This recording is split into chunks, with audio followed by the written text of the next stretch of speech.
കോഴിക്കോട് വിലങ്ങാട് വനഭൂമിയിലും കാട്ട് തീ പടരുകയാണ്. തെക്കേ വായാട് റവന്യൂ ഫോറസ്റ്റിലാണ് തീപിടുത്തം ഉണ്ടായിരിക്കുന്നത്. കാട്ടുതീ കൃഷിയിടങ്ങളിലേക്കും പടരുകയാണ്.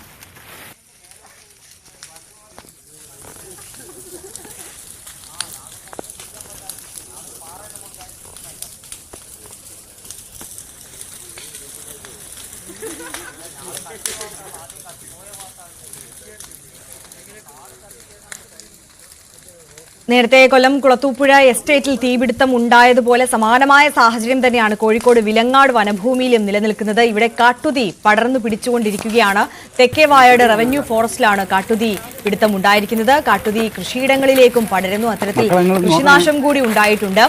ഫയർഫോഴ്സ് യൂണിറ്റ് അടക്കം സ്ഥലത്തേക്ക് എത്തി തീ അണയ്ക്കാനുള്ള ശ്രമം ഇപ്പോഴും പുരോഗമിച്ചുകൊണ്ടിരിക്കുകയാണ്. വിലങ്ങാട്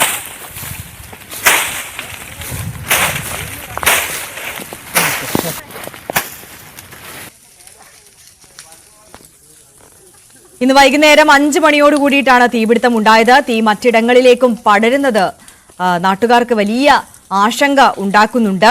എന്തായാലും അതേസമയം തന്നെ ഫയർഫോഴ്സ് യൂണിറ്റിനൊപ്പം നാട്ടുകാരും ഈ തീ അണയ്ക്കാനുള്ള ശ്രമത്തിൽ ഉണ്ട്. അത് കൂടുതൽ കൃഷിയിടങ്ങളിലേക്ക് അടക്കം തീ പടരുന്നത് തടയാൻ സാധിച്ചിട്ടുണ്ട്. കനത്ത നാശനഷ്ടങ്ങളൊന്നും ഇതുവരെ റിപ്പോർട്ട് ചെയ്തിട്ടില്ല. ശക്തമായ കാറ്റിൽ തീ മറ്റിടങ്ങളിലേക്ക് പടരുമോ എന്ന ആശങ്ക പക്ഷേ ഇപ്പോഴും നിലനിൽക്കുകയാണ്. തീ ഇപ്പോഴും പൂർണ്ണമായി നിയന്ത്രണ വിധേയമായിട്ടില്ല.